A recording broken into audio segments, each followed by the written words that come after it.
Bonjour à toutes et à tous, ravi de vous retrouver pour ce nouvel épisode du fauteuil. J'espère que vous allez bien. Bonjour sur le chat, vous êtes déjà nombreux. Je vois Marie P 1212, Réré Finkel, Romanitou, Julien Bossillon, etc., etc.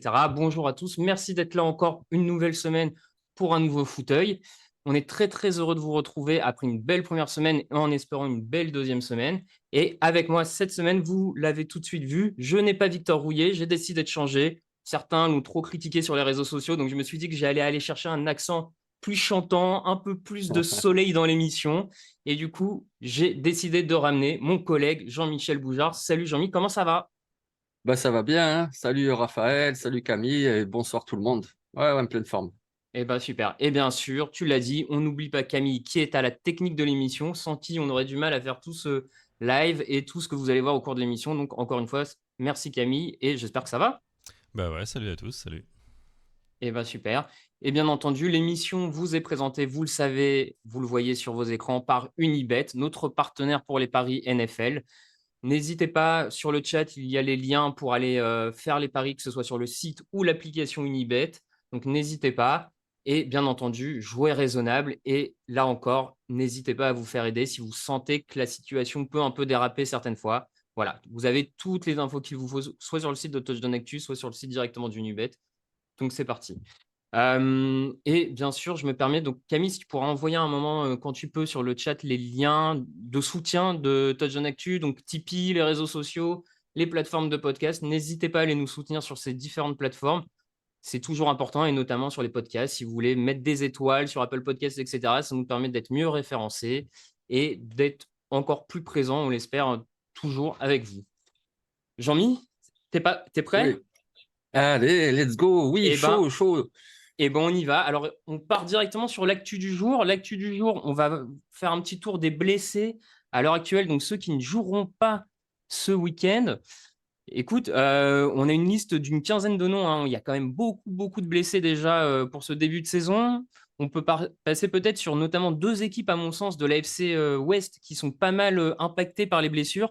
Les Chargers, Austin Eckler. Tout de suite, l'absence d'Austin Eckler, ça te fait penser quoi? Bah oui, dessus, tu te prives d'une double menace, quoi. Déjà, c'est ton meilleur coureur. En plus, c'est un de tes meilleurs receveurs. Donc, de suite, c'est ouais, vraiment compliqué. Ouais, ouais. Et puis, Ouais. de l'autre côté du ballon, c'est pour le run-stop, pareil, avec Eric Kendricks, le linebacker. Donc, les Hmm. Chargers, ça commence mal.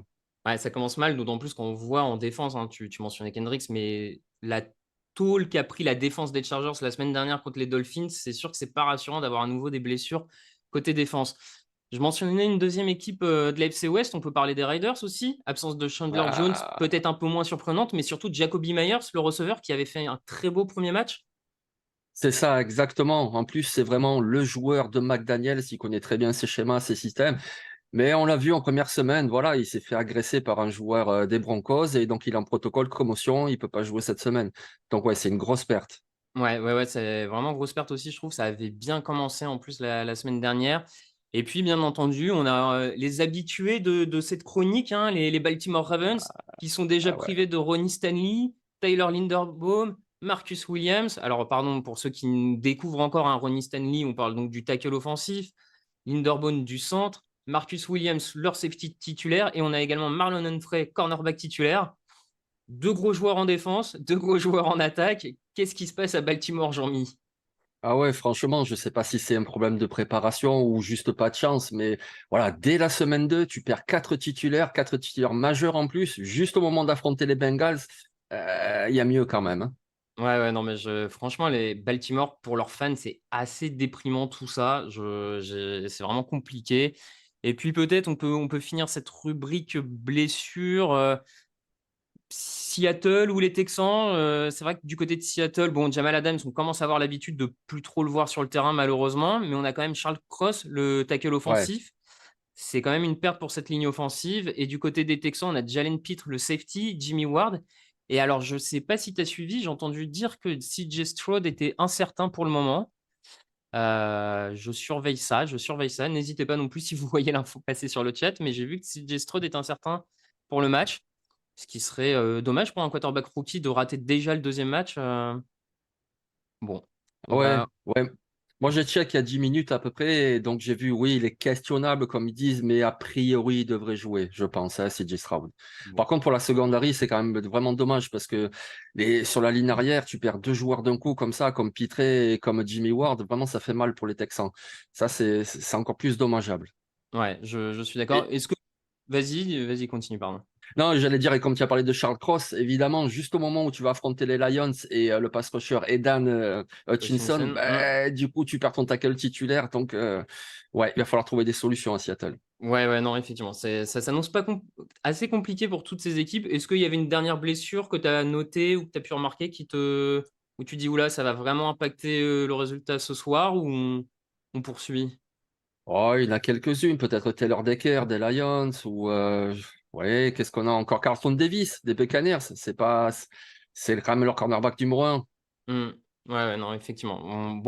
Vraiment pas mal de blessures hein, quand même pour ce début de saison. On voit que toutes les équipes ont un peu des joueurs à gauche, à droite en difficulté. Écoute, on va voir, hein. On va voir ce que ça va donner. Sinon, pour quand même continuer un tout petit peu dans l'actu, j'avais deux news sur lesquelles on pouvait discuter, mon cher Jean-Mi. La première, quand même, c'est le retour de Chris Jones, qui a fini la grève du côté des Chiefs, le lineman défensif, un des tout meilleurs defensive tackles de la ligue. Qu'est-ce qu'on peut attendre de son retour directement? Tu penses qu'il va être prêt? Oui, moi je pense, oui. Alors, ce sera peut-être pas le meilleur des Chris Jones qu'on a déjà vu, mais oui, rien que ce retour, déjà, ça va solidifier un petit peu l'intérieur. On l'a bien vu contre les Lions, ils se sont fait ouvrir au jeu au sol par David Montgomery. Donc là, déjà, ça va solidifier l'ensemble. Et puis, je pense qu'en plus, son retour, ça a un impact sur ses coéquipiers, ça redonne un peu de confiance, mais également sur l'adversaire, parce que, ben voilà, tu as un tel joueur, tu sais de quoi il est capable. Donc, forcément, ça change un petit peu tes plans, notamment sur la ligne offensive pour ce qui est des prises à deux. Donc, oui. Même s'il n'est pas à 100%, son retour, ça fait déjà du bien pour les Chiefs. Ouais, non, totalement d'accord. Donc, juste pour la petite précision, hein, Chris Jones s'est mis d'accord pour une saison supplémentaire avec Kansas City. Donc, le problème n'est pas résolu à long terme, hein, on va dire, entre le défenseur et les Chiefs, mais néanmoins, sur cette saison, il est déjà de retour, hein. Il avait quand même un peu laissé entendre qu'il était capable d'aller jusqu'à la semaine 8, semaine 9 sans jouer. Bon, finalement, je pense que la défaite en semaine 1 a un petit peu précipité les choses du côté de Kansas City. Mais bon, en tout cas, on est toujours content de voir sur le terrain un joueur de ce niveau-là. Et puis la dernière news sur laquelle je voulais qu'on revienne, c'est la NFL et Londres, l'histoire qui continue, puisque vous l'avez peut-être vu cette semaine, donc c'était une news de mardi ou mercredi, si je ne dis pas de bêtises. La NFL a décidé de prolonger son bail à Tottenham jusqu'à 2029-2030. Donc, a priori, sauf accident, sauf catastrophe, on aura des matchs de NFL à Londres jusqu'en 2030. Jean-Mi, t'avais eu l'occasion d'aller au stade de Tottenham ou pas? Non, moi je suis allé à Wembley, j'y suis allé 4 fois et une fois à Twickenham, mais pas à Tottenham. Mais ça a Ok. l'air magnifique comme stade. Bah écoute, du coup, là, tu as quand même encore plus d'opportunités d'y aller, a priori, jusqu'à Oui, 2029-2030. Donc voilà, c'est quand même une bonne nouvelle globalement. Ça veut dire que la NFL se plaît à Londres, veut rester à Londres et veut continuer à faire ses matchs en Europe. On a aussi vu passer dans la semaine, alors c'était que des rumeurs réseaux sociaux, on les a pas forcément beaucoup relayées sur le site, mais Madrid a été mentionné pour peut-être accueillir un match dès l'an prochain. Madrid, ça te plairait, Jean-Mi, un petit match ah à oui, Santiago Bernabéu? ah ben oui, ah oui, ça serait vraiment bien. Oui, oui, oui. Déjà pour la ville, et puis ça change voilà un petit peu de contexte. L'Allemagne c'est bien aussi, mais voilà, l'Espagne c'est en plus c'est festif. Et puis oui, comme tu dis, ça, le stade de Santiago Bernabéu en plus, voilà, c'est très parlant. Oui, oui, moi j'aimerais beaucoup. Oui, Ouais, non, c'est sûr qu'on serait dans du stade mythique en plus en termes de sport. Là, yes. on est, enfin, ça coche beaucoup de cases. Juste pour petit rappel, hein, cette année, les matchs à Tottenham, quand même, que peut-être certains auditeurs auront la chance d'aller voir. Donc, on a le 8 octobre, les Jaguars qui affronteront les Bills pour quand même un super choc d'AFC. Ah oui, ah oui, oui, oui. Trevor Lawrence contre Josh Allen. Alors, bien sûr, ils ne sont pas l'un contre l'autre, vous savez bien, mais voilà, c'est pour la phrase, on va dire. Et puis, la semaine suivante, peut-être plus old school, hein, le Ravens versus Titans. Bon, on est plus dans le physique, dans du jeu au sol bien puissant, bien lourd, mais comme ça, on a tous les styles de NFL. C'est ça aussi le football, hein. Donc, ouais, ouais, ça va Mhm. être bien aussi, hein. Il y a deux grosses fanbases et puis ça va jouer physique. Non, c'est bien aussi. Ouais, non, moi je trouve que ça va être très sympa. Donc voilà, alors je sais pas, pour les actus, moi c'est tout ce que j'avais noté cette semaine, à moins que je sois passé à côté de quelque chose. N'hésitez pas hein, dans le chat si vous avez une actu sur laquelle vous voulez revenir. Bon, Jean-Mi, on parle pas trop de la blessure d'Aaron Rodgers, on en a déjà beaucoup parlé dans les podcasts. Cela dit, il a dit qu'il comptait revenir l'an prochain. Tu crois en termes de motivation, tout ça? Tu le vois revenir, toi, l'an prochain? Ouais, ouais, il a même parlé des playoffs, il me semble, tu vois. Oui, Mais exactement aujourd'hui. Ouais, ouais, tout à fait, ouais. ouais. Après, je sais pas, c'est vrai qu'on voit de plus en plus des joueurs qui reviennent très vite, même si c'est pas la même blessure. Je pense par exemple à Memphis Depay. Bon, c'est un autre sport, mais qui est Mmh. revenu très très vite d'une blessure au croisé. Donc c'est possible, a priori, la médecine a fait beaucoup de progrès, mais bon, il faut quand même considérer son âge, il faut considérer, ouais, je sais pas. C'est bien qu'ils disent, voilà, ça lance un petit message comme quoi je vous laisse pas tomber l'équipe, je vais faire mon possible, etc. Mais est-ce que vraiment il va pouvoir revenir à temps? Ouais, on lui souhaite. En tout cas, on te Ouais. le souhaite. Mais Ouais, c'est ça, on te le souhaite, comme dirait un cher journaliste français bien connu de toutes et tous. Et ben écoute, c'est comme ça qu'on termine ce petit tour de la semaine. Je te propose qu'on revienne sur le match de jeudi surtout, parce que c'est notamment ça que nos auditeurs et viewers attendent. Donc jeudi, s'affronter les Vikings de Minnesota contre les Eagles de Philadelphie avec une victoire 38-24 pour Philadelphie. Philadelphie qui a rapidement pris en main ce match en menant 13-7 à la mi-temps et qui s'est détaché dans le troisième quart avant un retour de Minnesota, une tentative de retour en tout cas de Minnesota dans le quatrième quart. Voilà, nouvelle victoire de Philadelphie, ça fait 2-0 après un match un peu compliqué face aux Patriots en semaine 1. Là, t'en as pensé quoi de cette victoire, Jean-Mi? bah, c'était un match compliqué aussi, hein. Après, ben voilà, c'est la NFL. Je veux dire, il y a pas de match facile. Les Eagles, avant la saison, tout le monde les annonce comme les numéros 1 NFC. Et il y a de quoi, c'est normal. Ils sont allés au Super Bowl l'année dernière. Ils ont une très belle effectif. Mais il n'y a pas de match facile. Et puis voilà, il faut se roder. Et je crois que c'est Victor qui en parlait, qui disait que désormais, les titulaires ne jouent plus du tout en pré-saison ou alors vraiment très, très peu. Et je pense que ça se voit, il faut vraiment se roder. On le voit notamment sur Jalen Hurts, on l'a vu au premier match, même là au second. L'interception qu'il lance, elle n'est pas belle du tout. Et bon, ben voilà, c'est une bonne équipe, mais voilà, ils sont encore en rodage. Ouais, tu as vu, je suppose, comme tout le monde, hein, les images de brouille un peu avec Edgy Brown sur le banc de touche entre Jalen Hurts et Edgy Brown. Inquiet un peu d'une mésentente où tu te dis c'est le cas classique du receveur star qui bon fait un peu sa tête de cochon et puis ça va passer. Ouais, non, moi je suis pas inquiet du tout. C'est dans le match. J'aurais été inquiet si dans la semaine il y avait eu une brouille, quelque chose, tu Mm. vois, une dispute. Mais là, voilà, c'est l'adrénaline, c'est le match. Il y en a un qui est pas content, il veut les ballons, l'autre. Voilà, non, je suis pas inquiet du tout. Je suis sûr que ça y est, c'est déjà résolu. Ils ont discuté, ça y est, c'est oublié. Non, je suis pas inquiet par rapport à ça. Même à la limite, presque, c'est rassurant. Voilà, le gars, Mm. il gagne, il mène au Il score, est mais motivé. il veut plus. Et voilà, donc non, je le prends plus de ce côté-là. Non, ça m'inquiète pas. Ok, ok. Moi je t'avoue, par contre, on reste pour le moment côté Eagles. J'étais quand même un peu inquiet par le début de match, notamment la première mi-temps de la ligne offensive. J'ai trouvé quand même que c'était une ligne offensive sur le pass pro notamment parce que alors autant en jeu de course, ils ont ouvert des brèches et on pourra en revenir. DeAndre Swift a fait un super match. Autant sur la protection du quarterback, j'ai trouvé cette ligne de Philadelphie assez inquiétante, non? Oui, c'est ça. Alors que là aussi, ils sont réputés pour la solidité de leur ligne offensive et je crois qu'il a été saqué 3 fois ou 4 fois, mais 4, vraiment il a 4, été ouais. 4 fois, voilà, il était vraiment mis sous pression tout le temps. Donc ouais, c'est pas très rassurant non plus. Après, bon, ben on le sait, c'est des joueurs un petit peu âgés comme Kelsey Len Johnson. Je pense que ça fait partie de ce rodage-là, parce que ce sont de très bons joueurs, même s'il y a aussi des Mmh. jeunes à côté, comme Dickerson ou Maileta, mais voilà, ça m'inquiète pas plus que ça. Après, si dans 3 ou 4 matchs, c'est toujours le même résultat, Ouais. là, on pourra déjà tirer d'autres conclusions. Pour l'instant, je pense que c'est un petit peu le rodage. Ouais, oui, oui, non, mais j'entends cette histoire de rodage. C'est vrai que l'avantage de ce groupe-là de vétérans, c'est aussi du coup des joueurs qui se connaissent et peut-être on rentre peut-être pas dans la saison de manière très forte comme certains jeunes joueurs et peut-être ils sont plus dans la gestion. Je pense qu'un Kels ou un Johnson, avec leur âge, leur historique de blessure, notamment pour Len Johnson, il y a peut-être la volonté de ne pas être trop impactant, trop physique dès le début. Donc, bon, faut pas non plus. Je dis pas que les mecs viennent sur le terrain en claquette, ça reste la NFL.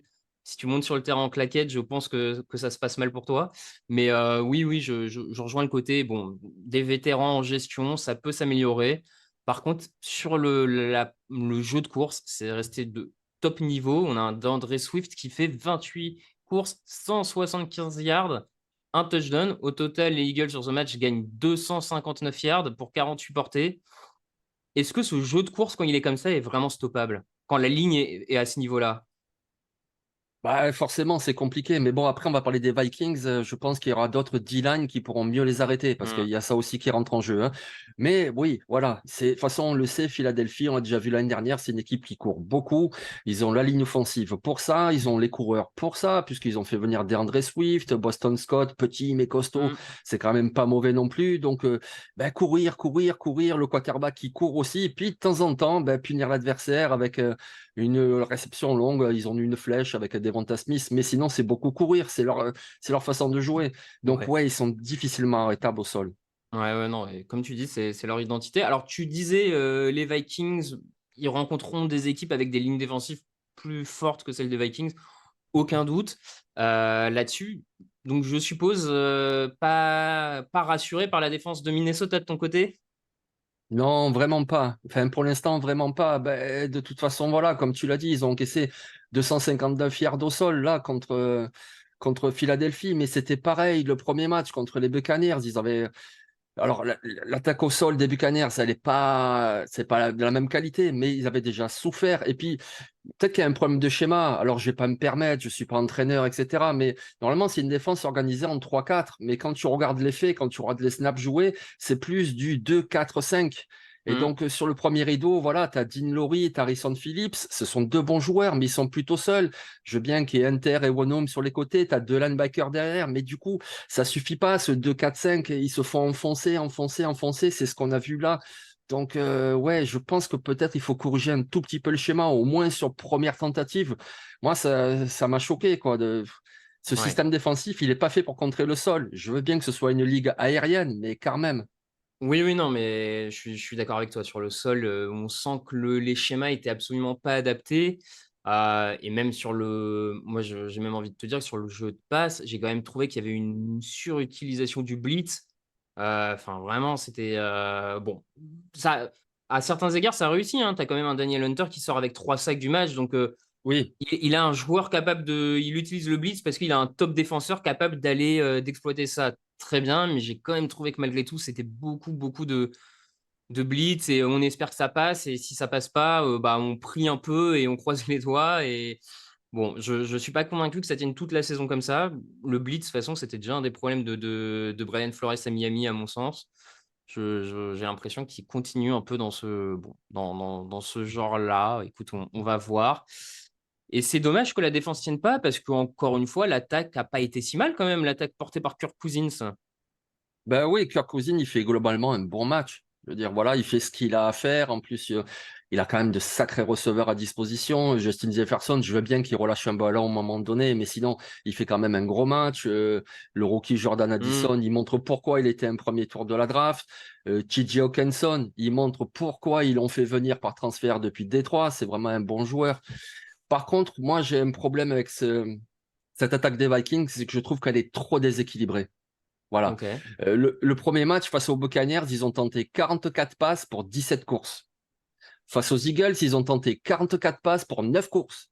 Eh, Oui. tu peux pas être autant déséquilibré, c'est pas possible. Il faut courir, sinon tu es trop prévisible, les défenses elles s'adaptent, et puis même il faut varier un peu. Alors bon, ok, on le sait, l'intersaison, ils ont laissé partir Dalvin Cook, ils se sont dit, ok, ce coureur, on peut s'en passer, on va pas le payer.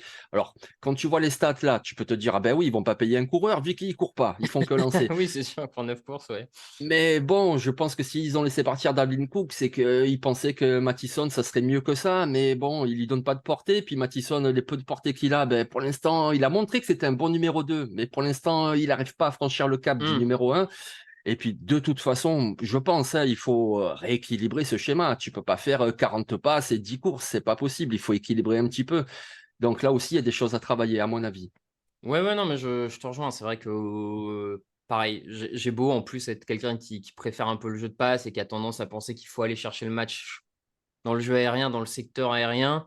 N'empêche qu'effectivement, quand tu ne joues que 9 courses, ça permet à la défense adverse d'anticiper, de ne pas remplir la boîte, de mettre le nombre de cornerbacks qu'il faut, d'arrière défensif dans tous les sens. C'est vrai que ça facilite, je pense, également le travail du coordinateur défensif. Bon, malgré tout, hein, malgré ce manque d'équilibre, ils ont quand même réussi à avancer. Ils ont réussi à marquer des touchdowns. Tu l'as dit, tu as éplé les joueurs, les gros joueurs, hein. On a encore un Justin Jefferson qui fait un match alors qu'il est surveillé comme le lait sur le feu. il fait encore 11 réceptions pour 159 yards. Enfin, Justin Jefferson, est-ce qu'on est d'accord? C'est le numéro un actuellement en receveur. Ah oui, je pense. Oui, oui. Ouais. J'étais en train de chercher vite fait là, entre ouais, Adams, Hopkins, ça commence à vieillir un peu. Jamar Chase, très bon, etc. Mais oui, je pense que si on fait un classement, Justin Jefferson, c'est le premier. Mais donc, du Mm. coup, raison de plus pour lui donner davantage de ballons. Parce que le problème, tu vois, quand tu cours pas assez, ben, c'est que finalement, t'as jamais le ballon. En temps de Mm. possession, j'ai regardé parce que je me suis dit, c'est pas possible. En temps de Ouais. possession, dans ce match, les Eagles, ils ont eu le ballon 39 minutes et 28 secondes.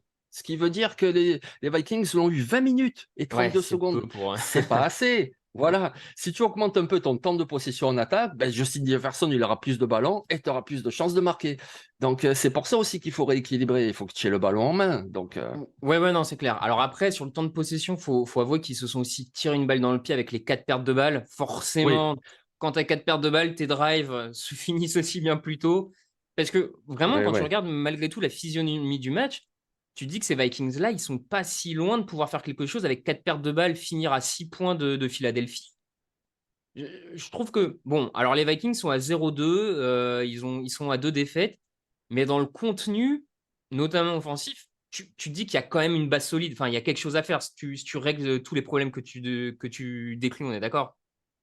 Oui, oui, mais c'est ça. Du talent, il y en a. Il n'y a pas de problème. Il y a du talent, et notamment en attaque. Il y en a aussi en défense, mais notamment en attaque.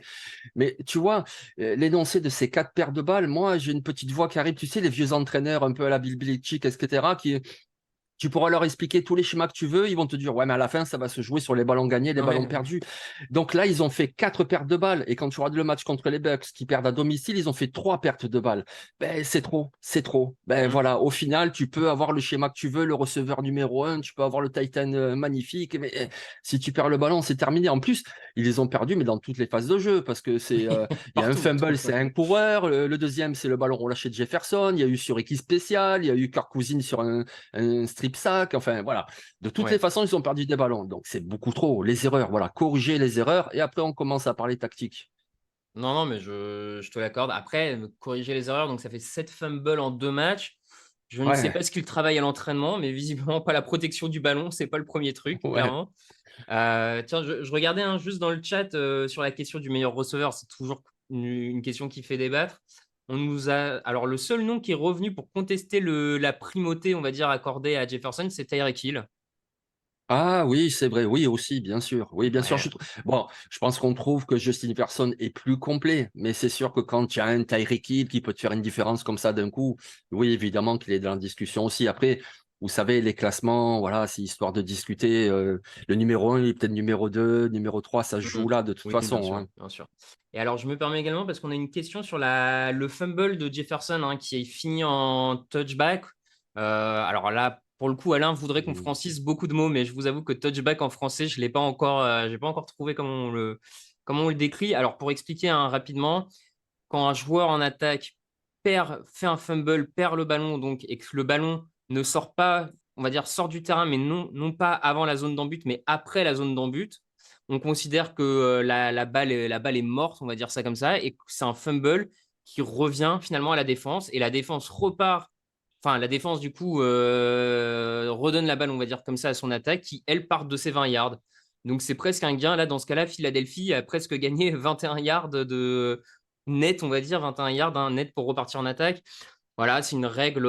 Bon, je sais qu'il y a des gens qui voudraient l'enlever et redonner la balle à l'attaque. Je ne sais pas, toi, Jean-Mi, si t'es d'accord, si t'as un avis là-dessus. Oui, oui, moi ça m'a toujours dérangé cette règle. Il y a quelques années, je me rappelle d'un jeu de Derek Carr aux Raiders, pareil, où il arrive comme ça devant le pylône, au-dessus du pylône, il relâche le ballon, il allait marquer, puis en fait ça fait balle à l'adversaire. Je trouve que c'est un petit peu dur. Moi je pense qu'un fumble, vraiment, quand il passe au-dessus comme ça du pylône de la zone d'embut, je sais pas, on devrait rendre le ballon à l'attaque sur les 5 yards ou quelque chose comme ça, Hmm, mais ballon perdu, je trouve ça très très dur. ouais. Après, ben, la loi c'est la loi, Oui, hein, oui, non, mais c'est clair, pour le moment, c'est comme ça. Mais ce que mais je j'aime trouve, pas, ouais. ouais, moi non plus, je suis pas fan. Et alors, en plus, je trouve que permettre à l'attaque de repartir sur ses 20 yards, c'est quand même un sacré cadeau. Enfin, à la limite, je sais pas, ok, tu dis, ils perdent la balle, donc c'est l'équipe adverse qui la récupère. Mais dans ce cas-là, bah, tu fais repartir les Eagles sur leur 1 yard. La balle est sortie Enfin, on considère que le fumble, c'est sur les 1 yard. Et ben, au moins, je trouverais ça déjà un peu plus Oui, équilibré, peut-être. oui, oui. Bon. C'est vrai que là, Plus équitable. ouais, Ouais, tu les vois repartir directement de leurs 20 yards. Bon, tu t'en sors pas ouais. trop mal, on va dire ça comme ça. Ah, tu t'en sors même très bien. Déjà, tu devais encaisser un touchdown et tu l'encaisses pas. Et en plus, tu récupères le ballon, là, tranquille. Ouais, c'est trop. Ouais, ouais. Ouais. Non, mais effectivement, bon, c'est comme ça. On va finir juste en parlant du coup quand même un tout petit peu de Minnesota parce qu'à 0-2 pour le moment, ils sont derniers de l'AFC Nord. Bon, bien sûr, on va attendre de voir ce qui se passe parce qu'ils pourraient être à égalité avec les Bears, à mon avis, d'ici quelques heures. Le calendrier hein, qui arrive quand même des Vikings, je te donne les prochains matchs. Les Chargers, les Panthers, les Chiefs, les Bears, San Francisco. Sur les 5 prochains, allez, tu as quand même Chargers, Chiefs et San Francisco. Pas facile. Bon, Ouais. tu as les Bears et les Panthers, peut-être plus abordables, mais tu le sens comment, là, la suite de saison de Minnesota? On s'écarte un peu, mais t'as une impression un peu, là, qui se... Bah, ça part mal, hein. Ça, c'est clair que ça part mal, hein. Mais bon, après, il y a du talent. Donc, s'ils arrivent à réajuster un petit peu, je trouve, voilà, sans donner de leçons, hein, mais je veux dire, équilibrer un petit peu l'attaque entre passe et course, et puis peut-être le système défensif pour mieux défendre la course. Parce que le talent, il est là. C'est pas comme si on regardait cet effectif et qu'on voyait des trous de partout. Des trous, il y en a, évidemment, mais il y a quand même beaucoup d'espoir, beaucoup de joueurs de qualité. Donc, moi, je pense Hmm. que, par exemple, ils peuvent être au-dessus des Chargers, au-dessus bah, des Bears aussi, des Panthers. Donc cette série de 5, même s'ils terminent avec 3 victoires et 2 défaites, bon, ben, ils seront toujours pas terribles, mais ça recommence à redonner un petit peu d'élan. Donc il faut voir, mais il y a des choses à réajuster. Et je pense que c'est plus au niveau du coaching qu'au niveau des joueurs. Ouais, oui, non, mais je te l'accorde. À part peut-être les joueurs, je dirais peut-être un petit peu en défense, où je pense quand même malgré tout qu'il manque un peu de talent dans cette défense. Mais oui, globalement, c'est une histoire de coaching. Et c'est un peu étonnant parce que l'an dernier, on a quand même eu l'impression qu'avec leur bilan un peu flatteur, le coaching avait fait ce qu'il fallait justement pour éviter ces petites erreurs-là. Et cette année, c'est en train de rebasculer dans l'autre sens. Bon, on va voir ce que ça donne pour la suite. On va Ouais, voir. c'est ça, mais tu vois, tu parlais, excuse-moi, tu parlais Non, de vas-y. matchs serrés qu'ils ont perdus, là, et oui, c'était des matchs où ils étaient dans le match finalement, et ils les perdent. Mais l'année dernière, c'était l'inverse. Hmm, Ils avaient aussi des matchs compliqués, tout à serrés, et fait. puis au final, ils arrivent à gagner. Et des fois, ça joue à pas grand-chose. Et ce pas grand-chose, tu sais, le détail du très haut niveau, comme on dit, etc., ben, c'est peut-être ces pertes de ballon, par exemple. Voilà, tu arrives à réduire ces erreurs-là, et du coup, hop, tu passes le cut, tu gagnes de 3 points, de 6 points, et, au lieu de perdre. Ouais, non, mais effectivement. Bon, écoute, on va voir ce que la suite de la saison annonce pour les Vikings. J'ai une petite stat hein, qui va peut-être, qui ne fera sans doute pas plaisir aux fans de Minnesota, peut-être un peu plus aux autres fans des équipes de la division, mais c'est 10% de chance d'aller en playoff quand tu commences la saison par 0 victoire, de défaite. 10%, c'est toujours 10%. C'est toujours 10%. Le, Ouais. le verre n'est pas vide, mais bon, on verra. Eh ben, écoute, Jean-Mi, je te propose qu'on passe au thème de la semaine. Et alors là, Ah, dans le chat, n'hésitez pas parce que Jean-Mi est notamment là pour ça. Donc, n'hésitez pas sur les questions si vous en avez. On va partir sur donc notre thème de la semaine. Quelle pépite? Alors, on a traduit rookie par pépite. Voilà, on a voulu changer. Donc, quel joueur de première année il faut suivre cette saison? Cette semaine, donc, on a décidé de profiter, comme je vous disais, de la venue de Jean-Mi pour parler de ça. Quel joueur de première année va briller en 2023? Jean-Mi va vous proposer 4 joueurs dont il a décidé qu'il va falloir scruter plus particulièrement les performances cette année. Et c'est aussi l'occasion, hein, n'hésitez pas, je pense notamment à tous ceux qui découvrent la NFL cette saison, n'hésitez pas à suivre plus particulièrement ces 4 joueurs parce que c'est peut-être l'occasion de trouver déjà un de vos futurs joueurs favoris et même pourquoi pas une équipe. Hein, quand tu te cherches une équipe NFL à suivre, allez hop, je décide de suivre tel rookie et puis une belle histoire de supporterisme peut naître. Donc écoutez, n'hésitez pas. Et alors j'en profite également, je préviens d'avance le chat, dans 2 minutes, il y a une pub qui se lance. Alors voilà, excusez-nous d'avance pour la pub qui va arriver, on va voir comment ce qu'on fait en attendant. Bon, bref. Jean-Mi, on va commencer par l'un des joueurs qui a le plus fait parler lors de la dernière draft. Un joueur qu'on dit générationnel, on y reviendra. On va commencer par Bijan Robinson, coureur des Falcons, sélectionné avec le 8e choix. Vous voyez normalement sa photo apparaître à l'écran. Voilà, c'est magnifique. Merci Camille. Bijan Robinson, en quelques mots, c'est qui, Jean-Mi? bah, c'est un joueur générationnel, voilà. Alors c'est vrai, ce terme il est galvaudé parce qu'on l'utilise souvent et puis des fois les joueurs, genre Saquon Barkley, il a des blessures et du coup, ben, il peut pas justifier ce statut-là, etc. Donc Kyle Pitts, pour l'instant, il n'est pas très bien utilisé à Atlanta, donc pareil, le terme paraît galvaudé. Mais Bijan Robinson, j'ai pas autre chose à dire que générationnel. Pourquoi? Parce que c'est un coureur fantastique. Quand je dis fantastique, ça veut dire qu'il est suffisamment puissant pour courir plein centre. Il est suffisamment rapide pour déborder par l'extérieur. Et en plus de ça, il a des mains. On parlait tout à l'heure du pauvre Austin Ekeler qui est blessé là, mais voilà, c'est Austin Ekeler 2.0. C'est-à-dire qu'il a des mains hyper fiables, il capte très bien les ballons. Et en plus, je vous renvoie sur une vidéo qu'on avait publiée sur le site. Il fait même des tracés de receveurs, c'est-à-dire que c'est pas juste le coureur qui attrape des passes écrans, ce qui est déjà bien. Non, lui, vous pouvez l'aligner comme un receveur, que ce soit à l'extérieur ou dans le slot. Il va faire un véritable tracé pour capter le ballon. Donc, c'est pour ça que c'est un joueur extraordinaire. En plus, 3 saisons à Texas, 3 saisons où il était performant, où il n'a pas été blessé, quasiment pas. Vraiment, en plus, le joueur avec un super état d'esprit. Donc, Bijan Robinson, s'il est préservé, s'il est en bonne santé, mais il va tout casser. Ça va être vite fait le coureur numéro 1. Donc pour toi, on comprend un joueur de talent. Donc c'était une bonne idée de le prendre dans le top 10. Alors qu'on a vu ces dernières saisons des Saquon Barkley, Ezekiel Et ouais. Elliott, et même si on remonte un peu plus loin, certains ont oublié le grand Trent Richardson, hein, qui est coureur des Browns, puis des Colts, échangé pour un premier tour. Toi, tu dis, OK, pour Bijan, ça valait le coup. Ouais, c'est vrai que le souci, c'est que tous les ans, il y a tellement de bons coureurs qui arrivent depuis la NCAA que tu te dis, ben, j'en prendrai un au 4e, au 5e tour, je le mets dans mon comité et ça suffira, ça marchera. Mais là, on parle d'un difference maker. Donc, c'est ça le pari en fait d'Atlanta. Et si tu regardes bien, leurs 3 dernières drafts, ils font que des paris. Ils ont pris Kyle Pitts dans le top 5, ils ont pris Drake London l'année dernière dans le top 10. Là, ils reprennent encore un joueur offensif dans le top 10. Voilà, ils parient sur des joueurs qui apportent plus que la moyenne.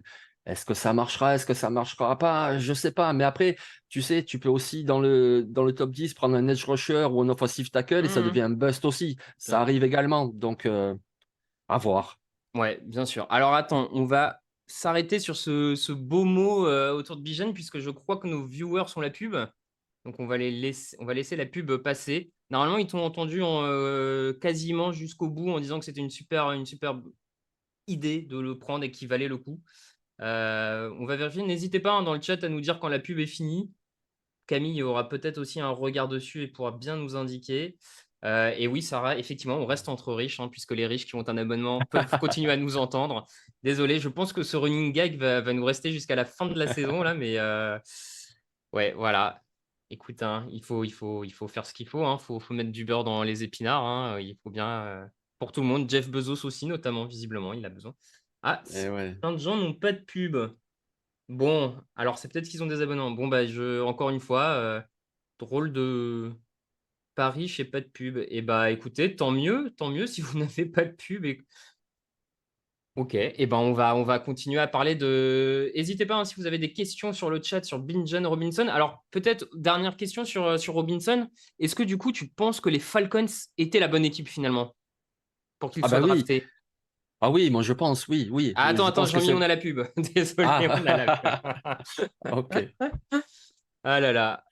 Incroyable. Oula, non, ça va durer que 1 minute, je crois. Bon, écoute, ça, c'est pas trop long. Bon, donc ceux qui peuvent continuer à nous entendre, tant mieux pour eux. N'hésitez pas si vous avez des questions en attendant. On peut répondre à quelques questions pendant la pub, hein, sur le chat. Hop, Bah, il a fait un bon premier match déjà, hein, Bijan Robinson. effectivement, il a fait un bon premier match. Est-ce que, alors là, du coup, on va pas parler de lui, mais est-ce que tu penses qu'il va continuer on peut parler petit conseil fantasy à ceux qui attendent, qui nous écoutent en attendant. Est-ce que tu penses qu'il va continuer à manger, on va dire, à voler beaucoup de ballons à Drake London et à Kyle Pitts? Ben oui, moi je pense. Ouais. Déjà, premier match, il fait 6 réceptions et un touchdown aérien. Donc oui, je pense. Et puis de toute façon, t'as pas trop d'armes. Je veux dire, quand même, c'est un jeune quarterback, Desmond Ridder. Donc, tant qu'à faire, mais lui, beaucoup de cibles. Et donc oui, Pitts, Will London, ils perdront un peu quelques ballons. Mais bon, ce que va te faire Robinson après réception, ça a apporté tellement à l'équipe que. Ok, donc toi, vraiment, on l'entend, hein, tu as été vraiment convaincu par le joueur, son profil. Et surtout à Alors, Atlanta, je ne sais pas si on ouais. va revenir là-dessus, mais On va y revenir, ouais, on va y revenir, t'inquiète pas. On attend juste la pub que un maximum de gens puissent nous entendre là-dessus. Petite question, Desmond Ridder, t'en penses quoi, le quarterback des Falcons? Ben moi, lors de sa draft, donc il y a 2 ans, moi, c'était mon quarterback préféré. Bon, faut dire, c'était une Ok. QV très faible avec les Malik Willis, les Matt Corral, etc. Moi, mon préféré, c'était Desmond Ridder. Je trouvais pas qu'il était extraordinaire, mais il a du gabarit, il a un bon bras, il a une bonne mentalité. C'est plutôt un lanceur depuis la poche, mais il sait courir s'il y a besoin. Moi, je pense qu'il peut faire quelque chose. Après, il est peut-être un petit peu limité, notamment en lecture, mais bon, ça se travaille. Donc, s'il travaille bien, je pense qu'ils peuvent faire une saison correcte avec lui. Est-ce qu'ils peuvent faire mieux que correct? Ah, c'est à voir. Ok. Bon, alors du coup, la pub est finie. Donc pour ceux qui viennent de revenir, Jean-Mi était en train de nous donner son avis sur Desmond Ridder, donc en pensant qu'il peut faire le taf. Ça, on verra. Mais on revient sur une question juste avant la pub, comme ça tout le monde va pouvoir entendre bien ta réponse. La question était, est-ce que du coup les Falcons étaient le choix idéal, enfin, étaient finalement l'équipe idéale pour Bijan Robinson? Qu'est-ce que tu en penses, toi? Ben, moi, j'en pense que oui, parce que l'entraîneur, c'est Arthur Smith. Arthur Smith, il vient de Tennessee et là-bas, il a fait son beurre avec le coureur Derrick Henry. Sauf que Arthur Smith, il arrive à Atlanta. Le manager, qu'est-ce qu'il fait la première année? Il lui prend une tight end, bon, réception. La deuxième année, au premier tour de la draft, il lui prend un receveur. Oh, jamais tu me prends un coureur. Le mec, il veut courir. Donc, voilà. Alors, en plus de ça, je trouve qu'en plus de Arthur Smith et ses schémas, la ligne offensive d'Atlanta a quand même bien progressé. Je veux dire, par exemple, le guard Lindstrom, au début, c'était compliqué. Maintenant, c'est un des meilleurs de la ligue. Le tackle Jack Matthews, il est bon.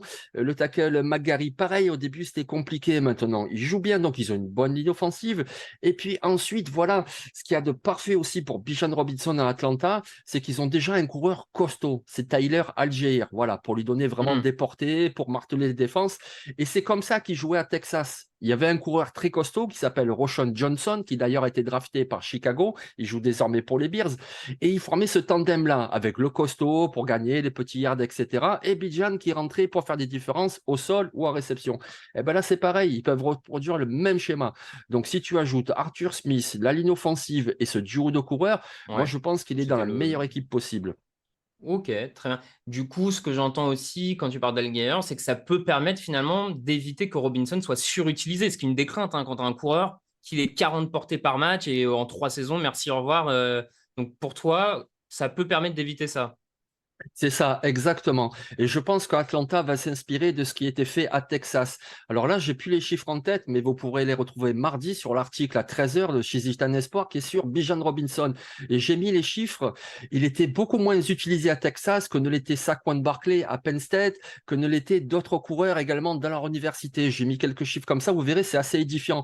Donc je pense qu'Atlanta va faire la même chose, c'est-à-dire lui donner des portées. Évidemment, c'est un coureur, il faut l'alimenter. Mais voilà, pas non plus trop le gaver pour limiter le risque de blessure. De toute façon, tu as Tyler Algier.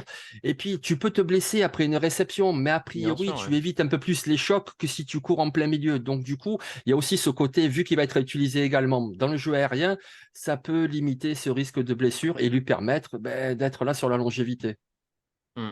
Ok, bon bah écoute, a priori du coup une bonne nouvelle, hein, que ce soit pour le joueur, pour les fans, pour l'équipe, talent générationnel, l'endroit parfait pour exploiter son talent et en plus un effectif qui permet de ne pas le surutiliser. Donc on a l'air d'être dans vraiment la combinaison idéale pour Bijan Robinson. Donc on espère que ça va être le cas.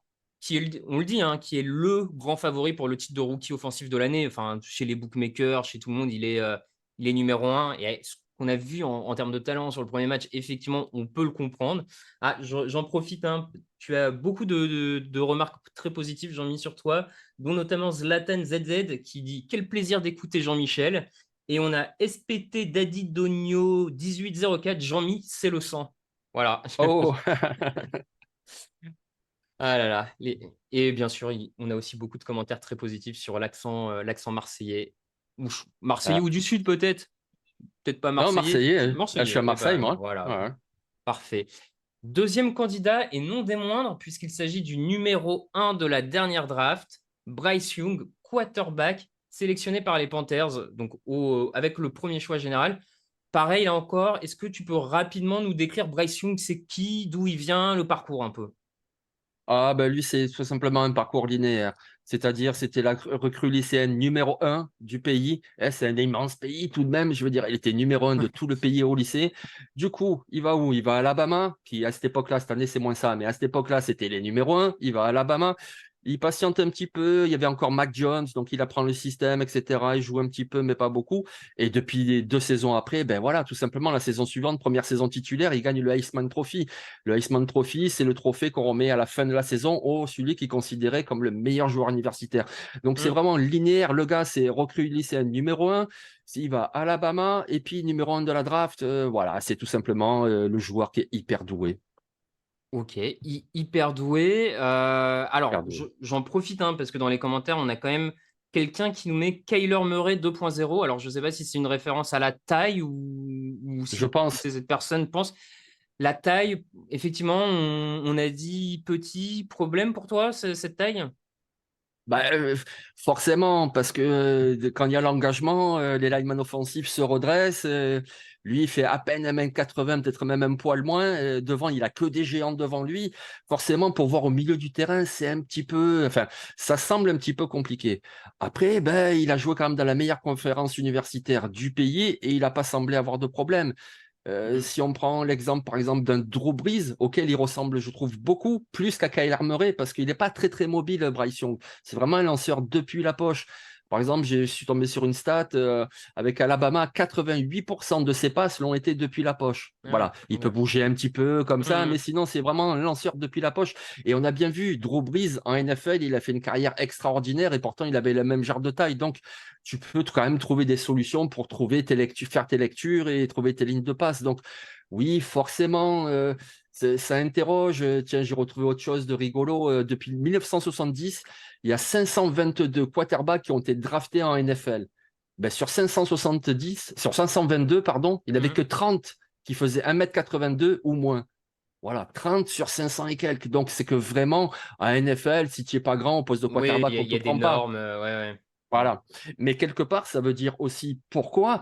Et il y a vraiment des attentes énormes sur lui. Parce qu'il est tout petit et finalement, les Panthers ont même fait un échange pour les Voilà. récupérer numéro 1. C'est Donc, ce c'est que te dire j'allais. le talent qu'il a. Et C'est oui. ce que j'allais te dire. Pourquoi les Panthers sont montés en 1? Et dis-nous, selon toi, qu'est-ce qui a fait que Carolina est monté en 1? C'est pas anodin de monter en 1 pour chercher son quarterback. Ça arrive pas tout le temps hein, de voir des équipes. Donc, pour toi, qu'est-ce qui a fait craquer, flasher Carolina?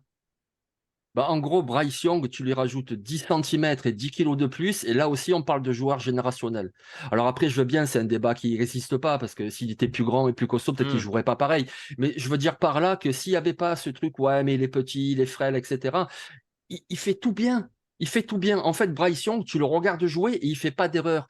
On peut me dire, il joue à Alabama, ça domine les adversaires la plupart du temps. Mais même dans les gros matchs, il fait pas d'erreur. C'est-à-dire, c'est vraiment le quarterback depuis la poche. Tu le vois faire une première lecture et puis tu le vois faire une deuxième lecture et puis finalement, il fait un troisième choix et c'est le bon. C'est le bon tout le temps. Il sait très bien gérer sa poche sous pression. Il est excellent. Tu vois les pass rushers qui arrivent, il n'y a pas de problème. Tac, tac, il lance. Après, bon, il se prend le choc, mais il a fait ses lectures, il a lancé le ballon, il est hyper précis. En plus, il a ce qu'on appelle le quick release, c'est-à-dire qu'il lance très vite son ballon et il a vraiment énormément de qualité. C'est l'intelligence de jeu personnifiée. Donc, c'est pour ça que les Panthers se sont dit, ben oui, c'est lui qu'on veut. Je me souviens juste avant la draft, on disait de toute façon, Carolina, Frank Reich, il a Hmm. toujours travaillé qu'avec des quarterbacks très grands, donc Bryce Ouais. Young, non. Ben oui, mais vu le talent de Bryce Young, ben Bryce Young, oui, parce que ouais, il a tout ce qu'il faut. Après, il réussira pas, mais il Et a du vraiment coup, tout ce donc, qu'il faut. il a tout ce qu'il faut. Tu parles de Frank Reich. Tu penses que c'était par rapport à son profil, à ce que tu connais de lui, Carolina, c'était le meilleur spot, pareil, pour tomber pour Bryce Young, ou pour lui, ça aurait été peut-être plus sympa de tomber, bah, par exemple, chez les Colts, qui sont aussi allés chercher un quarterback, chez les Texans. Enfin, est-ce que c'était la meilleure destination pour lui, tu penses, par rapport au coaching staff qu'il y a, etc.? Alors oui et non, j'ai envie de te dire. J'ai envie de te dire oui, parce que justement, comme tu l'as dit, le coaching staff. Moi, je trouve que Frank Reich, il a réuni un coaching staff de très grande qualité avec beaucoup d'anciens joueurs. Et si on parle de Bryce Young, on va en nommer juste un. L'entraîneur des quarterbacks, c'est quand même Josh McCown, qui a fait sa bonne petite carrière en Oui, oui, NFL, qui qui a fait des connaît. petites armes d'entraîneur comme ça. Et voilà, donc il est entouré par lui. C'est très bien. En plus, ils ont fait venir Andy Dalton pour être numéro 2. On sait très bien qu'Andy Dalton, c'est un bon gars. Il va avoir des conseils. Donc, je trouve que dans ce contexte-là, il tombe très bien. Après, je te dis quand même non, parce que quand tu regardes les squads de receveurs, parce que pour récupérer le numéro 1 de la draft, ils ont quand même laissé partir DJ Moore. Et là, Mmh. maintenant, ouais, je veux bien Adam Thielen, c'est un bon joueur. Le Titan Eden Hurts, c'est un bon joueur. Le rookie Mingo, ben, c'est un rookie, mais il n'a pas trop de cibles. Et d'ailleurs, ça s'est vu sur le premier match. Je veux dire, sa passe la plus longue, elle a fait 14 yards. Voilà. Ouais. Déjà, il lui faut un receveur qui puisse attaquer la profondeur, qui puisse faire. Parce que là, il n'a pas énormément d'arbres. Donc, oui, il a un bon coaching staff, mais au niveau de l'effectif, ben, il va falloir être patient. Ils ne peuvent pas tout faire en un an, les Panthers. Donc, l'année prochaine, et ainsi de suite, il faudra lui rajouter des cibles. Tu parlais de son premier match, t'en as pensé quoi rapidement de cette première sortie? Alors bien sûr, on le précise tout de suite, ce n'est qu'un premier match d'un quarterback rookie. L'idée n'est pas de le jeter en pâture ou de l'encenser de manière trop importante. Ce n'est qu'un premier match, mais malgré tout, est-ce que tu as vu des choses qui t'ont rassuré ou d'autres, tu t'es dit, tiens, je pensais que ça serait peut-être un peu plus simple. Enfin, Non, mais en fait, tu as tout dit dans ta question, quoi. C'est-à-dire le premier match d'un rookie en NFL, tout oui, non, mais simplement. oui, oui. Voilà, Pardon, c'est-à-dire qu'il a fait quelques bonnes choses, mais il a également un petit peu paniqué sous pression. Il a également perdu des ballons, et ça, c'est pas bien. Mais il n'a pas toujours été aidé par sa ligne offensive non plus. Mais voilà, premier match d'un rookie en NFL, tu peux être le plus grand talent du monde. On les a tous vus, les Trevor Lawrence, les Peyton Manning, etc. Premier match en Hmm. NFL, ben, c'est pas pareil. Donc son premier match, non, il faut vite l'oublier et passer à autre chose. Très bien, très bien. Eh ben, espérons que la saison, en tout cas, soit à la hauteur des attentes des Panthers placés en lui, et même pour lui, hein, parce que la NFL n'est quand même jamais plus attirante que quand elle a beaucoup de bons quarterbacks. Ce sont malgré tout eux qui font le mieux, enfin, qui permettent aux équipes d'atteindre le meilleur niveau, on va dire. Donc, tant mieux si Bryce Young peut faire partie de cette caste-là, surtout qu'en NFC, on a besoin de bons quarterbacks pour l'avenir en NFC, parce que petit creux quand même ces derniers temps. On va passer en défense maintenant, Jean-Mi, avec le premier joueur que tu as décidé de citer, c'est Christian Gonzalez, cornerback sélectionné par les Patriots avec le 17e choix de la draft. Là encore, Jean-Mi, Christian Gonzalez, en quelques mots, d'où il vient, son parcours. Bah, Christian Gonzalez, il vient de l'Université d'Oregon où il a fait une saison. Avant ça, il était à Colorado, puisque désormais les joueurs universitaires peuvent transférer sans perdre un an d'éligibilité, peuvent jouer de suite. Et si je le mentionne, c'est parce qu'à Oregon, il jouait vraiment dans un système pro. Voilà, il y a certains entraîneurs en université, ils font d'autres choses, etc. Et puis d'autres qui vont vraiment, c'est un système pro-style, comme on dit. Et donc, il a pu apprendre beaucoup, beaucoup de choses, c'est-à-dire jouer en homme à homme, ou alors jouer en zone sur certains jeux. Il a pu jouer beaucoup à l'extérieur, mais il a également joué à l'intérieur. Il a appris énormément de choses. Donc, c'est un joueur déjà qui est plutôt bien formé. C'est un joueur qui est grand, qui est très athlétique. On l'a vu au combine, il a tout cassé. Et je veux bien que le combine, des fois, on dit c'est la foire aux bestiaux, ça sert à rien. Mais si ça sert, ça se retrouve quand même sur le terrain, les qualités athlétiques. Donc, il coche la case production à l'université, la formation, intelligence de jeu.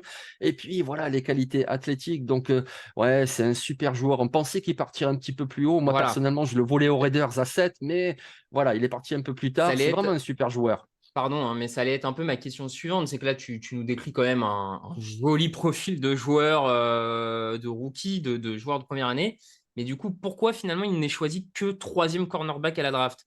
Ben, Qu'est-ce qui a coincé? c'est ça. Moi, sur le coup, vraiment, j'ai pas compris. Même si les deux autres sont bons, Witherspoon qui est parti à Seattle, Forbes qui est parti à Washington, mais bon, quand même, Christian Gonzalez, logiquement, il doit partir devant les deux. Donc, j'ai un petit peu cherché parce que je comprenais pas. Et je suis tombé, voilà, sur des trucs, c'est-à-dire que après la draft, une fois que c'est passé, il y a les managers qui font un petit peu des confidences comme ça aux journalistes qui connaissent.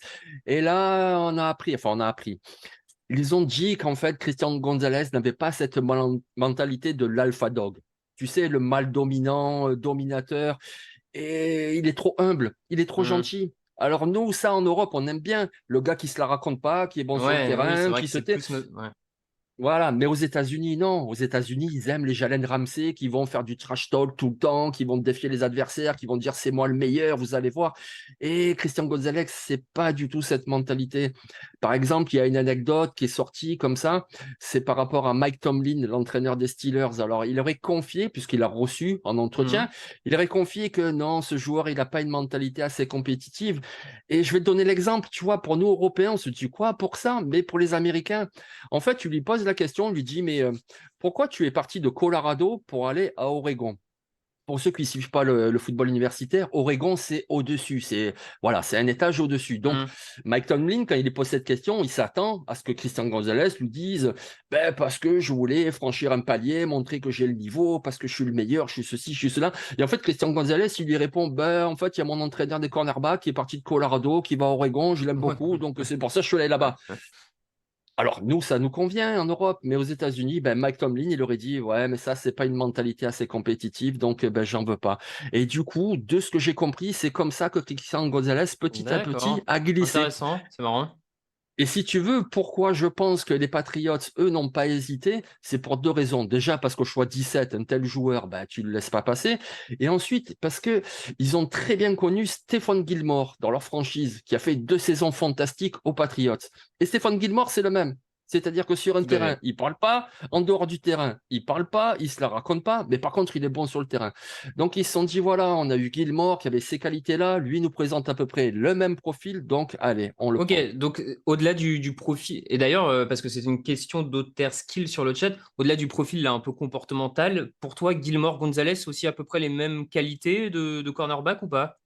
Oui, oui, alors Gonzalez, c'est un petit peu plus grand, un petit peu plus costaud. Mais bon, quand tu regardes leur qualité de vitesse, c'est les mêmes. Hmm. Alors en ball skills, hein, pour attraper les ballons, on va dire que Gilmore est plus compétent, mais en même temps, on a une grande échantillon de Gilmore. On a vu ce qu'il est capable de faire. Il a une trentaine d'interceptions en NFL, tu vois. Hmm. Lui, il en a fait 4 l'année dernière, donc c'est pas rien.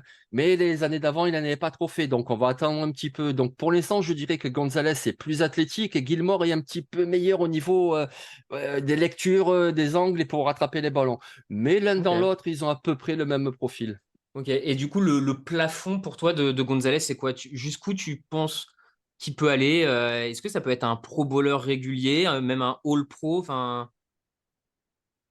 Ouais, All Pro, la concurrence est rude quand même, parce que voilà, quand tu vois des gars comme Sauce Garner, etc., Mhm. tu vois, c'est difficile de vraiment être dans le top 3, le top 5. Mais je pense que déjà, ben, il était titulaire, il a joué les 100% des snaps au premier match. Je pense qu'il va faire pareil au deuxième match. Je pense qu'il peut s'imposer déjà comme un titulaire à NFL et c'est déjà pas mal. Si tu es cornerback numéro 1 à NFL, surtout dans la défense de Bill Belichick, c'est que c'est déjà pas mal. Après, oui, avec son potentiel athlétique, avec son intelligence de jeu, en plus, on l'a dit, c'est quelqu'un de humble, mais ça signifie aussi que c'est quelqu'un de travailleur qui apprend, qui est tout le temps là à regarder des vidéos, à demander des conseils. Donc, c'est quelqu'un qui peut vraiment progresser et oui, devenir pro bowler, pourquoi pas. All pro, après, on verra. Tu disais, hein, j'étais en train de réfléchir là-dessus, sur la mentalité attendue chez le cornerback, l'alpha 2, comme tu dis.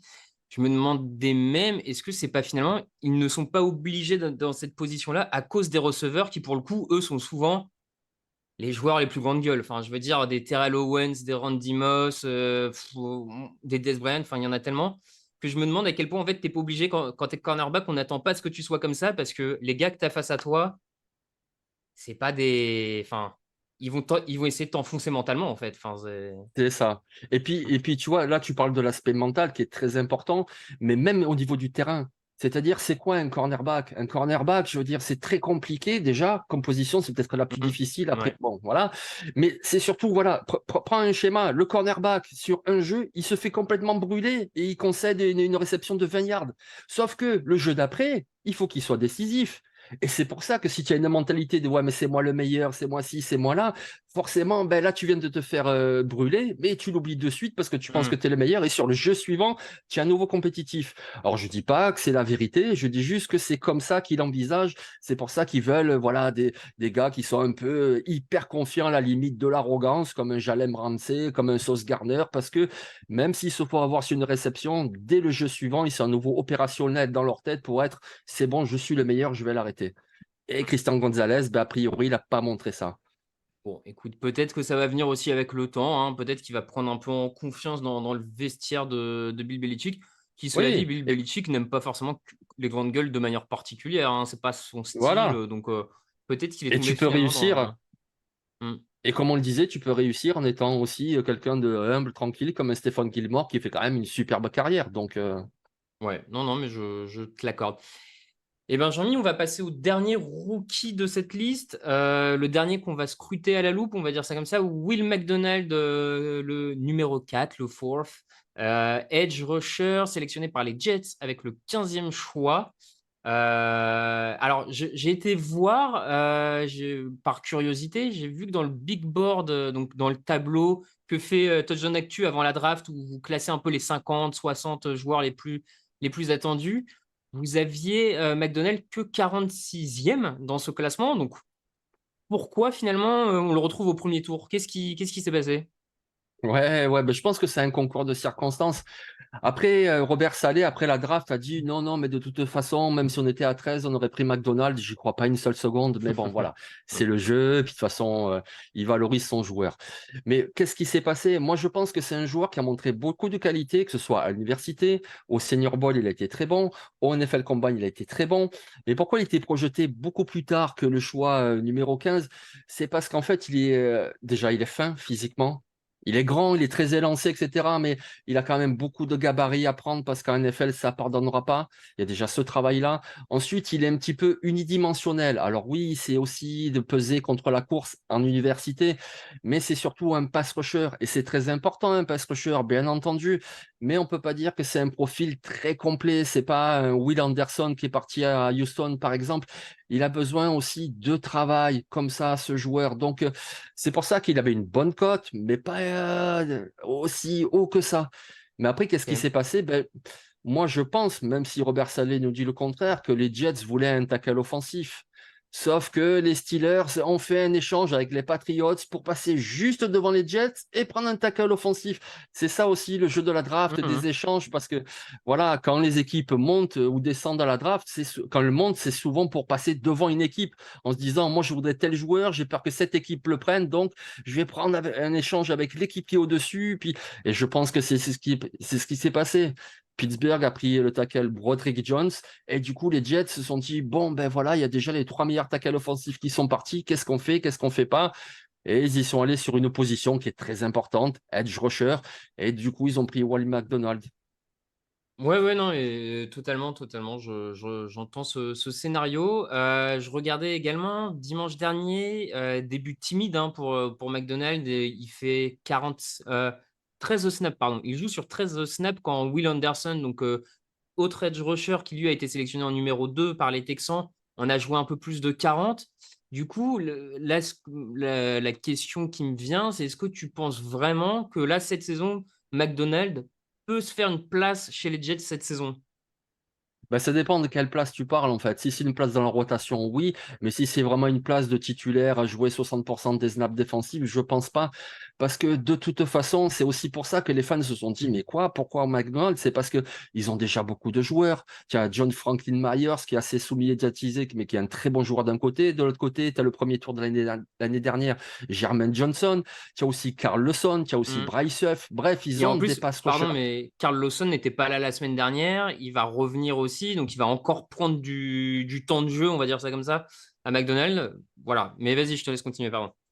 Ouais, moi je pense, je suis pas à One Gens Drive, mais je pense que leur plan, c'est d'amener Will McDonald doucement cette année, c'est-à-dire en faire, comme on l'a dit, de toute façon, c'est plus un spécialiste. C'est un gars pour faire du pass rush, donc sur troisième tentative, tu le fais rentrer et avec sa fluidité de mouvement, avec sa vitesse, il peut déborder et puis aller mettre la pression.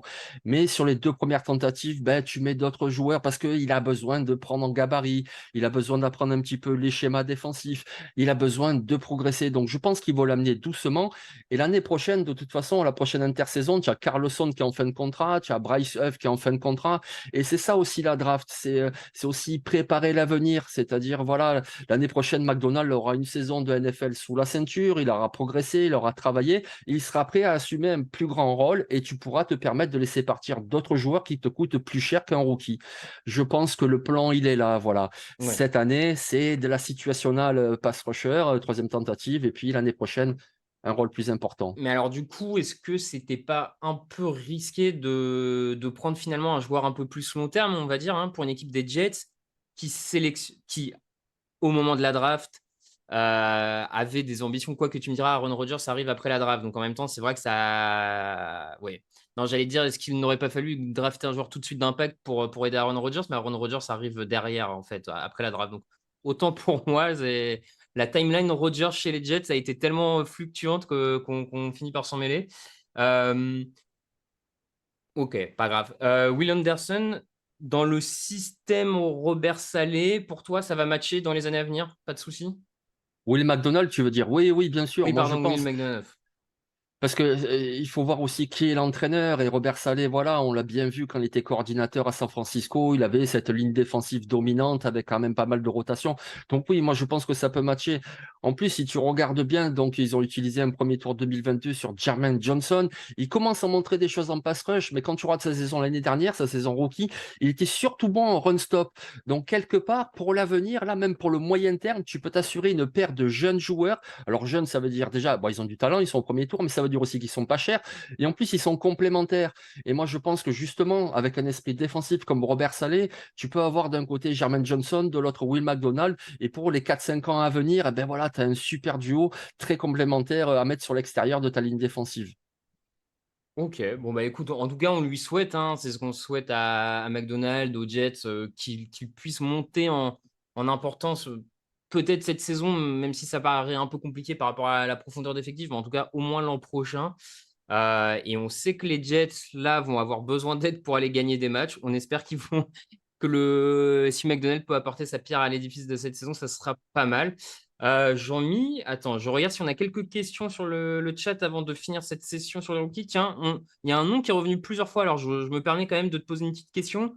Lucas Van Ness chez les Packers, qu'est-ce que tu en penses en quelques mots?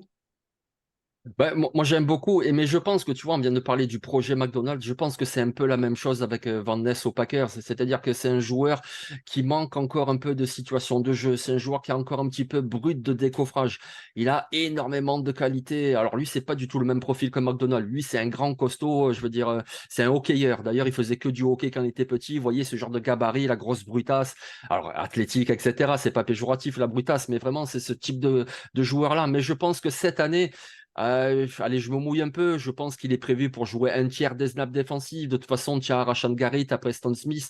Je pense que lui, c'est pour apporter un peu de rotation et l'année prochaine, un rôle plus important.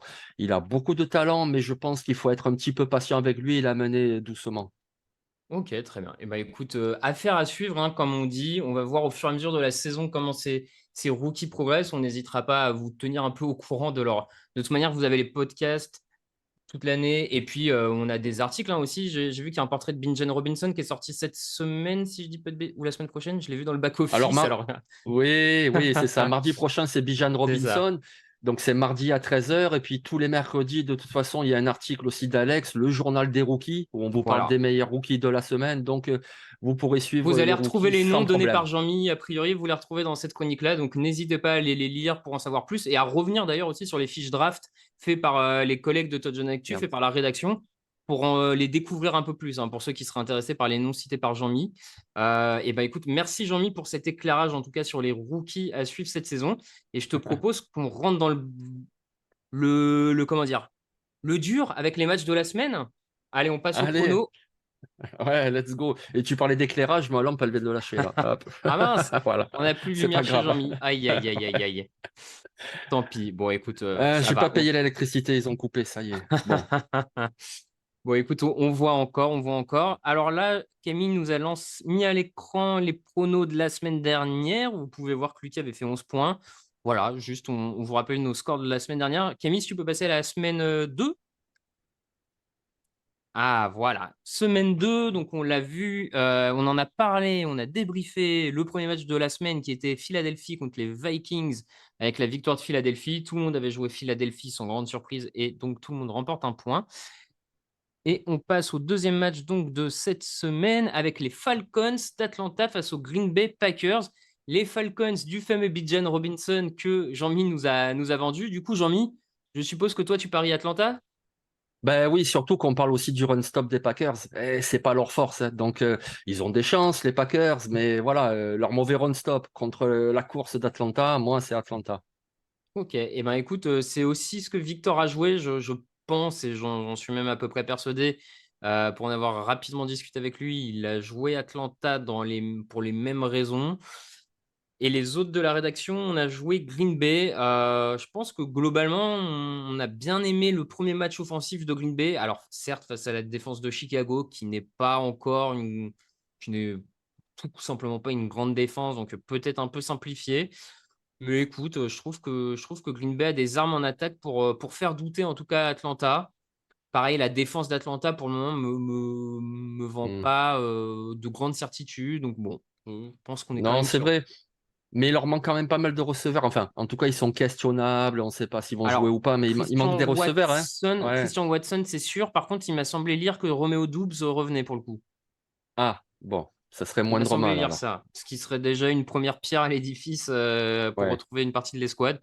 Bon, on va voir ça dans quelques minutes maintenant, hein, puisqu'il est déjà 18h34. Écoute, on verra ça. Troisième match, donc on a les Bills face aux. Et alors là, attendez, face Les aux. Raiders. Les Raiders, c'est ça, pardon. Donc les Bills face aux Raiders. Toute la rédaction a joué les Bills. Jean-Mi, fan des Raiders, est-ce que tu crois à la victoire des Raiders ce soir? Oui, en vrai, non, mais oui. Ah. Oui, mais j'y crois parce qu'en fait, quand je trouvais que sur le premier match, après, c'est qu'un match, bien sûr, voilà. Mais le premier match, j'ai trouvé que la défense contre la course des Bills, elle n'était pas terrible, terrible. Or, là, tu as les Raiders avec une ligne offensive qui est performante pour le jeu de course et tu as Josh Jacobs. Donc, du coup, de toute façon, le plan de jeu, ça va être courir, courir, courir et de temps en temps faire une passe.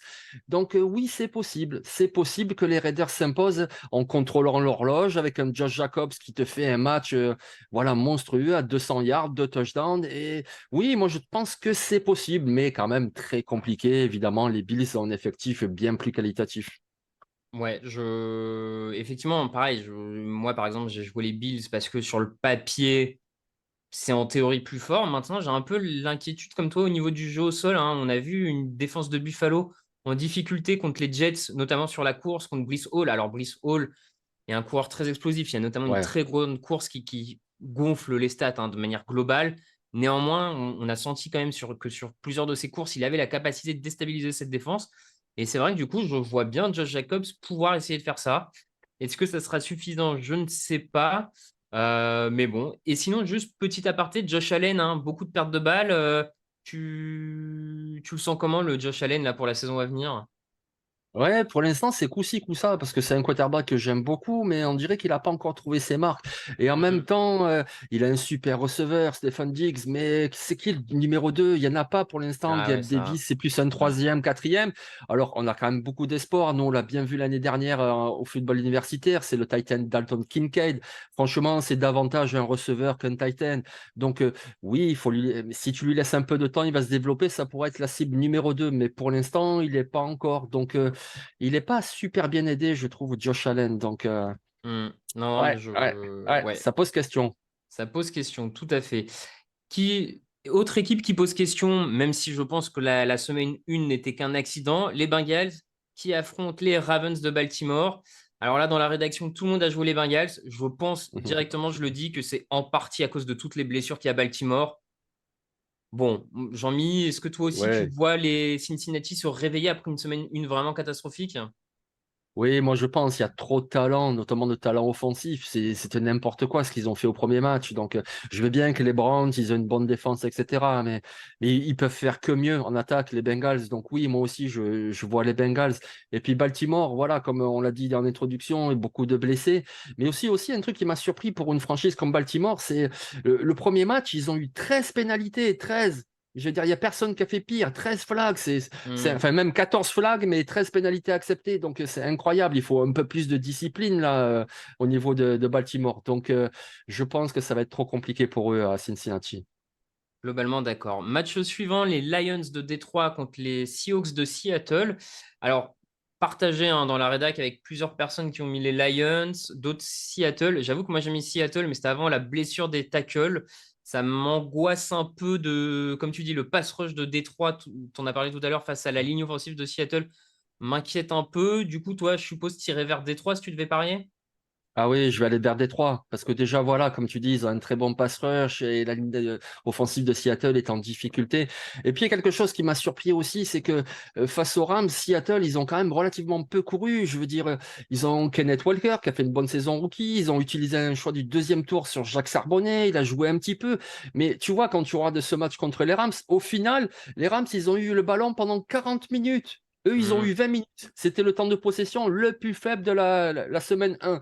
Et il faut qu'ils courent un peu, qu'ils récupèrent un peu de temps de possession, parce que face à Détroit, ça va pas pardonner. Parce qu'eux, au contraire, le temps de possession, ils le jouent avec des courses de Montgomery plein centre, avec des petites passes assurées de Jared Goff, etc. Ils vont avancer tranquillement. Donc, il faut vraiment qu'ils reprennent un petit peu cette bataille-là du temps de possession en Ouais, Seattle. je Sinon, ils s'en suis sortiront pas. Ouais, ouais, non, je suis bien d'accord.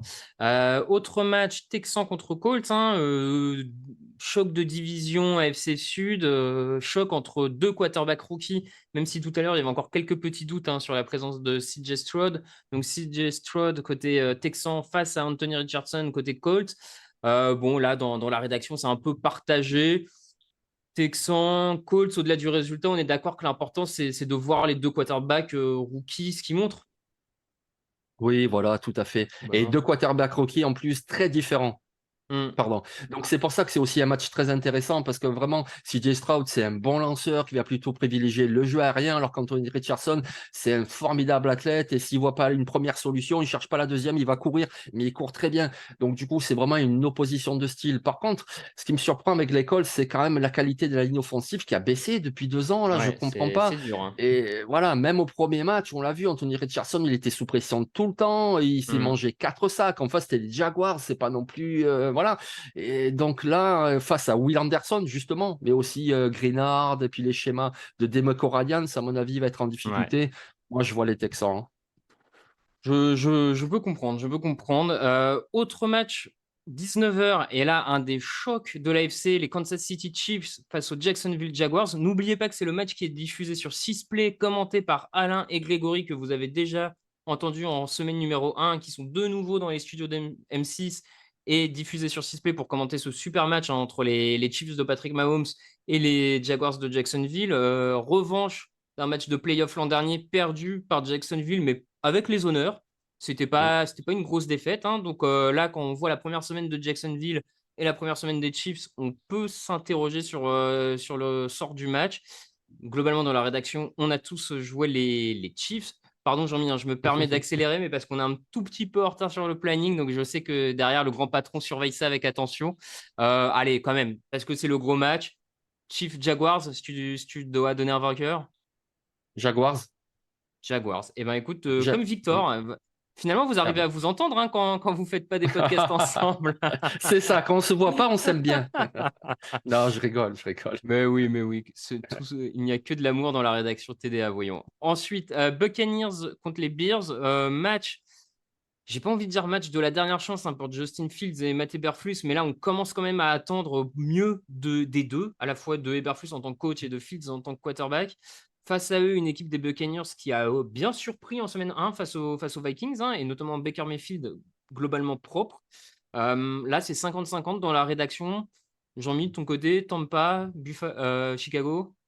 Alors, je dirais Tampa Bay, parce que déjà, ils ont une bonne défense contre la course et Hmm, l'attaque des Chicago, c'est surtout de la course. beaucoup Donc, la course, ouais. moi, je vois bien Tampa Bay et puis Mayfield qui fait des petites passes courtes assurées, Mike Evans, etc. Et ça Ouais. passe. Non, je plutôt d'accord là-dessus. On enchaîne avec les Titans qui rencontrent les Chargers toujours à 19h. Bon, toute la rédaction a joué les Chargers, peut-être, je pense, pour la puissance offensive, on va dire, hein, qu'a montré malgré tout Los Angeles, malgré la défaite la semaine dernière. Et peut-être parce qu'on a tous peur pour Ryan Tannehill, non? Toi aussi, le quarterback des Tennessee t'a un peu inquiété? Ou juste Alors oui, match à côté? il a pas fait un bon match en week-end, mais moi, franchement, moi, je mise Titans, hein, Ok. parce que je pense que Derrick Henry va leur rouler dessus et je pense que la défense des Titans est meilleure que celle des Chargers. Donc, Ouais. moi, je vois Tennessee. Ça, j'entends sur la défense. Bon, écoute, peut-être l'upset, alors, parce que je crois on en reviendra dans les pronos dans les cotes. Il me semble que les Titans ne sont pas favoris de ce match. Bref, on y reviendra.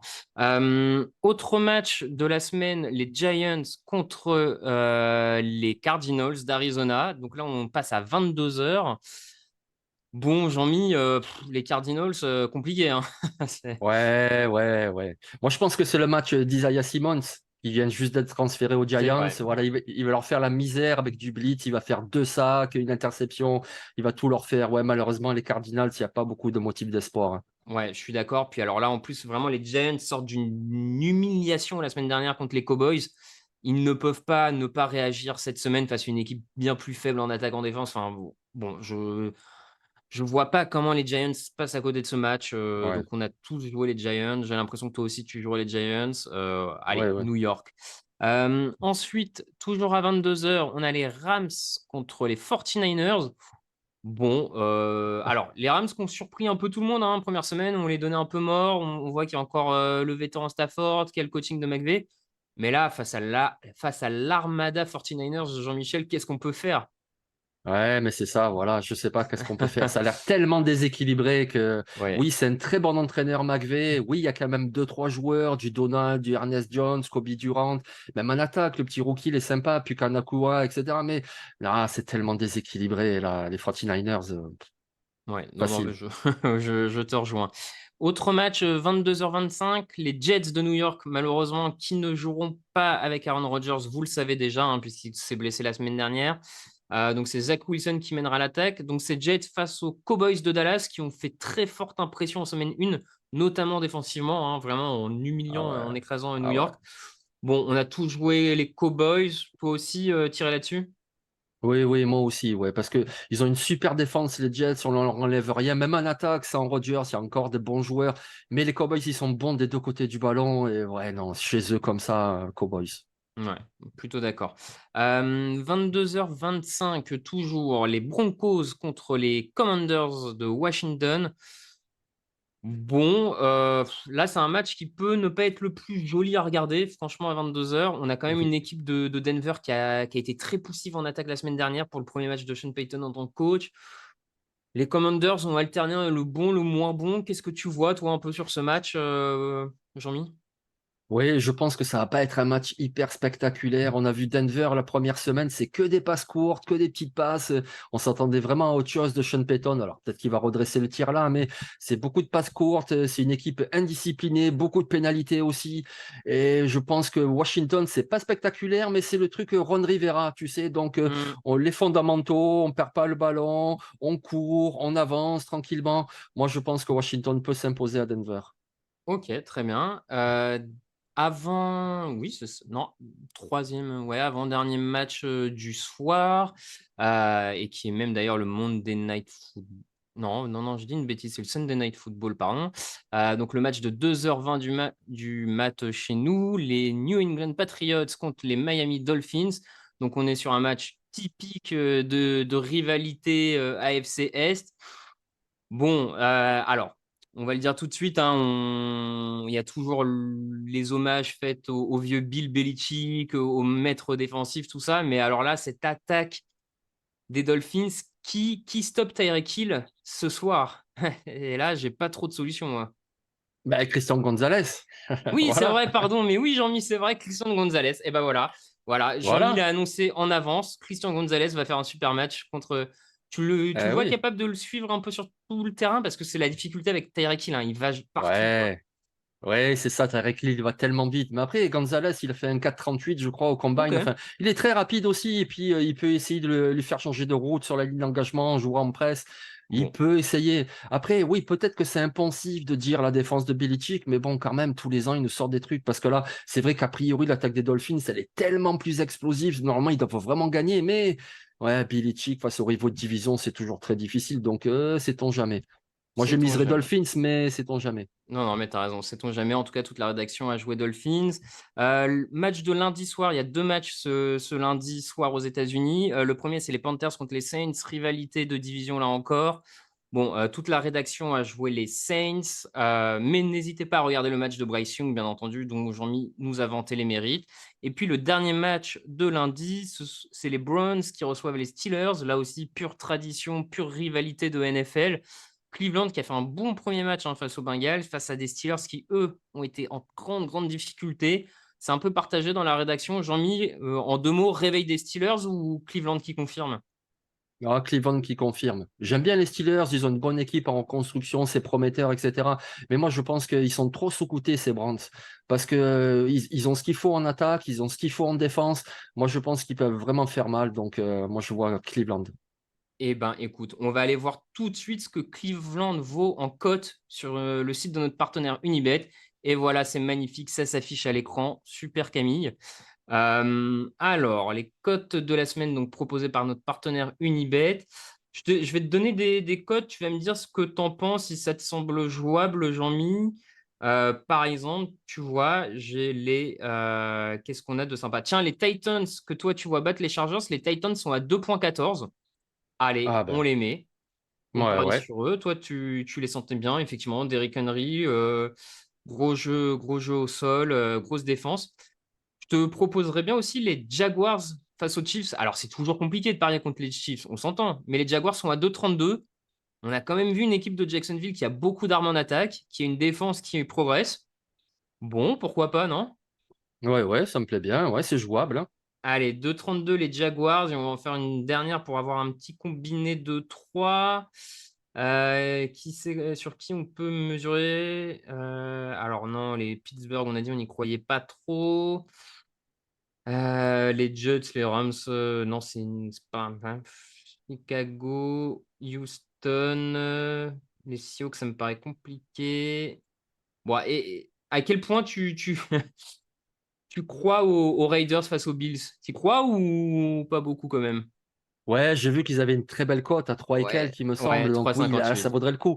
Mais ça me paraît Ouais. quand même très risqué. À la limite, on pourrait peut-être. Moi, je pense qu'Atlanta va gagner. Mais les Packers, sait-on jamais? Je ne Ouais. vois pas si la cote est intéressante. 2,17. C'est pas mal. Ah, ben 2,17. c'est une bonne cote. Ouais, ça me Et bah paraît. Et allez, c'est jouable.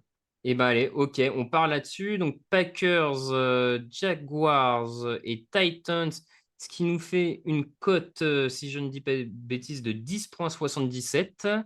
Et donc pour 5 euros misés, 53 euros de gain, donc x 10, c'est pas mal. C'est une petite soirée Ah réussie oui, dans ce cas-là. c'est ça, ouais, ça fait plaisir. Voilà, n'hésitez pas, hein, vous, pour ceux qui veulent parier sur le site d'Unibet ou sur l'application, vous avez aussi plus de possibilités sur les matchs. Nous, on vous donne par simplicité les vainqueurs, mais vous pouvez aller parier sur des marqueurs de touchdown, sur les écarts entre les deux équipes, à la mi-temps, au niveau des cartons. Bref, il y a de quoi se faire des combinés un peu plus complexes que les nôtres, mais peut-être plus performants, on va dire, en termes de résultats. Donc, n'hésitez pas surtout. On vous remettra les liens du site sur le chat. Et puis là, on va pas. Alors attendez, je regarde, est-ce qu'on a pas une dernière cote? Non, allez, on va s'arrêter là. Soyons sérieux ce soir. Et ben, je vous propose de passer au quiz. Alors, je vous ai concocté un petit quiz. Il n'est pas facile. Franchement, je vous le dis, Aïe, aïe. à titre personnel, je pense que je n'aurais pas répondu à grand-chose, mais je sais qu'il y a beaucoup d'experts sur le chat, donc j'ai hâte de voir vos réponses. Alors, attendez, je précise deux petites choses avant qu'on commence le quiz. Un, le thème du quiz, c'est un quiz sur le premier choix de la draft, de manière générale. Donc, on va avoir des questions qui ne concernent que le premier choix de la draft. Alors, ça peut être une année de draft, ça peut être. Vous allez voir. On parle que du numéro 1 de la draft. Et deuxième petite info, s'il vous plaît, messieurs, dames, ne mettez pas les réponses dans le chat. Ça ne sert strictement à rien. Laissez les gens répondre au jeu. Voilà, c'est quand même plus sympa de ne pas spoiler les réponses, de ne pas les donner à l'avance. Et voilà, Jean-Mi, t'es prêt? J'espère que tu vas cartonner, Allez. hein. Ah, ça m'étonnerait, hein. Moi, je connais bien les rookies au fur et à mesure, mais après, j'oublie, j'ai pas une bonne mémoire. Mais allons-y, Aïe, aïe, allons-y. aïe. Alors, première question, Camille, est-ce que c'est bon pour toi? Attends une seconde, on attend les Ouais. joueurs. Alors, normalement, vous avez dans le chat le quiz kit, hein, qui vous permet de lancer le quiz, puisque ça se passe dans le chat directement. N'hésitez pas, dites-nous si ça marche, s'il y a un Ça devrait être problème. bon là, on doit pour commencer. Alors, première question. Tu peux y aller. Hop, première question, c'est bon, on peut lancer? Oui, oui. Alors, qui a été le tout premier joueur sélectionné en premier choix à la toute première draft de l'histoire? Gerald Ford, Jim Lawrence, Jay Berwager ou Joey Stidhar. Ah oui, je vous ai dit, là, les gars, on est sur du niveau expert, hein. Là, je répète, donc on veut le nom du premier joueur sélectionné à la toute première draft de l'histoire. Hop, c'est bon. C'est bon, Camille? Tu peux annoncer là? Non, attends, on attend encore les joueurs. Et tu peux donner la réponse. Ah, voilà. Et donc, la réponse était Jay Berwanger. Alors, pour la petite histoire, et vous êtes 14 à avoir donné la bonne réponse, je comprends, c'était franchement pas facile. Pour la petite histoire, hein, quand même, que vous sachiez qui Jay Berwanger. Donc, c'est un coureur de l'université de Chicago qui a été sélectionné en tout premier lors de la première draft. Il a été sélectionné par les Eagles, mais à l'époque, les joueurs passaient directement des contrats avec l'équipe. Ils ne se sont pas entendus en fait avec les Philadelphie, donc il a été envoyé à Chicago, aux Bears. Malheureusement, Berwanger n'a jamais joué en NFL puisqu'en fait, il n'a pas réussi à s'entendre pour l'argent avec les Bears. Et donc, il n'a jamais joué. Donc, le tout premier choix de l'histoire de la draft, en fait, n'a jamais joué un seul match de foot professionnel. Voilà, Ah c'était ouais. la petite fun fact du soir. Ouais. J'espère que vous retiendrez cette histoire. Allez, Camille, on peut passer à la question numéro 2. C'est parti. Combien de quarterbacks ont été sélectionnés avec le premier choix de la draft depuis sa création en 1936? Donc, ça veut dire au total, il y a eu 90 premiers choix. Est-ce que 25 quarterbacks ont été sélectionnés avec le premier choix? Est-ce que c'est 35? Est-ce que c'est 45? Est-ce que c'est 55? Encore 5 secondes. Jean-Mi, tu l'avais? Oh non, mais au pif, j'aurais dit 55. Il y en a eu beaucoup quand même, hein. Eh bien, ce n'est pas la bonne réponse, Jean-Mi. Ah, ouais. La bonne Oh, c'est réponse, tout. c'est... Eh oui, c'est 35 seulement. Vous êtes 13. Ouh là là, comment c'est compliqué. Je sens que c'est compliqué aujourd'hui. Ça fait moins les malins que d'habitude. Eh oui, oui, oui, attendez. Hein, on m'a laissé faire le quiz. Moi, je vous dis, on y va. Hein. Donc, 35 quarterbacks ont été sélectionnés avec le premier choix de la draft sur l'ensemble des drafts. Ouais, c'est pas énorme. Pareil, j'ai été très surpris. Mais on a eu toute une période avec beaucoup de tackles, de coureurs. Et en fait, quand tu fais le tout dans le tout, et des défenseurs, bien sûr, hein, des defensive end. Bon, voilà. Troisième question, Camille, s'il te plaît. C'est parti. Combien d'équipes n'ont jamais eu le premier choix de la draft? Une équipe, deux équipes, trois ou quatre équipes? Il y a donc des franchises NFL qui n'ont jamais eu le premier choix de la draft. Qui sont-elles?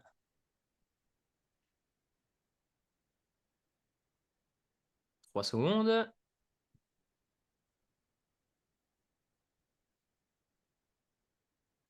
Et la réponse va s'afficher sous vos yeux. 3. Tout à fait. Tout à fait, c'était trois franchises n'ont jamais eu le premier choix de la draft. Vous êtes 27 à avoir bien répondu. Bravo, donc c'est la meilleure réponse. Donc il s'agit Packers, des peut-être?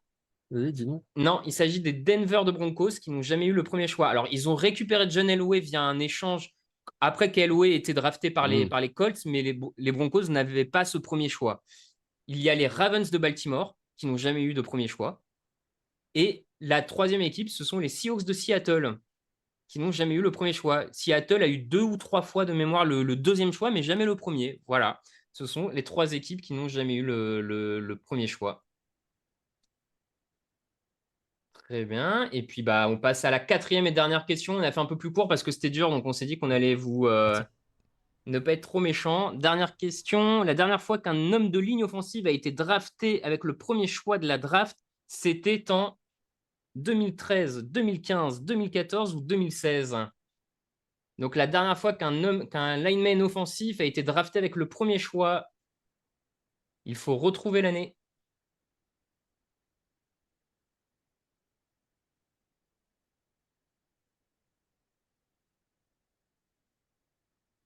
Et la réponse va s'afficher. Tout à fait, je vois que dans le chat, certains ont le nom du joueur, c'était Eric Fisher. C'est le dernier Fischer. lineman.